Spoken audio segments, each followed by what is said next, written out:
Good morning, Kendall kids, and welcome to Monday, March 1st. The first of the month and a very important day is National Pig Day, a day dedicated to those important porkers and all they do for us in our lives. And just a little bit of pig information for you. There are many different kinds of pigs. They are very cute animals, and we very much love to look at them and to have fun with them. But you know what?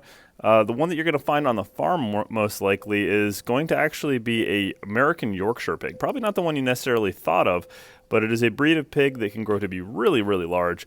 They get up to about 1,000 pounds. So these are quite large pigs here. And then the ones that we think about as pets often are like the teacup pigs, these little tiny pigs. But in fact, those are not, it's not a real breed of pig. It is actually a potbelly pig, which is really what we usually think about when we think about pigs. But they tend to be bred to be much, much smaller. And then oftentimes will actually grow to be kind of somewhere in between the size of maybe a small to medium-sized dog, anywhere between 30 and even up to about 60 pounds. But anyways, those pigs are a really kind of cool animal. They're extremely intelligent, actually, on par with most dogs. And can be taught to do tricks and a lot of the same things, and actually apparently really like to have their tummies rubbed the same way. So a lot of people that have pigs for pets will give them rub downs in the stomach just like they would their family dog, and that just seems really kind of funny to me. Another really interesting fact is that pigs have a reputation for being really dirty, and it's really not well earned. The fact is that they're actually an extremely clean animal. They actually wallow in the mud and a lot of muck and wet things like that because of the fact they need to cool down. Because strangely enough, unlike people, pigs don't sweat actually. So they got no other options to cool down, unless we make little piglet ice cream stands. So, we could always do that. But knowing that information, let's put our hands over our hearts, find the flag in the room, and please rise for the flag salute. I pledge allegiance to the flag of the United States of America and to the republic for which it stands, one nation, under God, indivisible, with liberty and justice for all. Please be seated.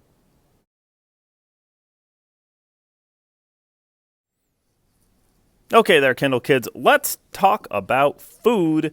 Today we have a PB&J sandwich along with string cheese or a chicken patty with bun, broccoli, pears, and milk. So there's a nice selection right there for you today. Talking about what's going on with the weather, well, guess what? Today is going to be the cold one. There's quite a bit of a cool down going on between today and actually tomorrow. High of 39 degrees. It's going to feel much, much cooler than it's been the last couple days.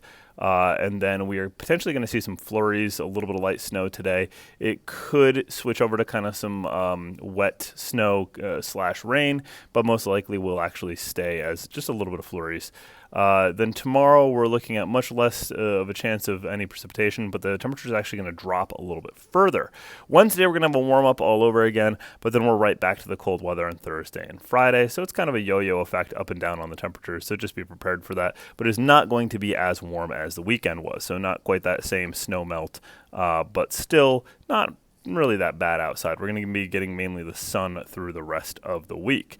What does that mean for us? That means likely, I need to say, we'll be able to get outside today, but that really is contingent on what the wind chill does to us. So don't necessarily plan that we're going to get outside for sure. You got to listen to your teachers and teachers' aides and see what they say about that. But remember to dress appropriately. Make sure you've got your cold weather clothing on.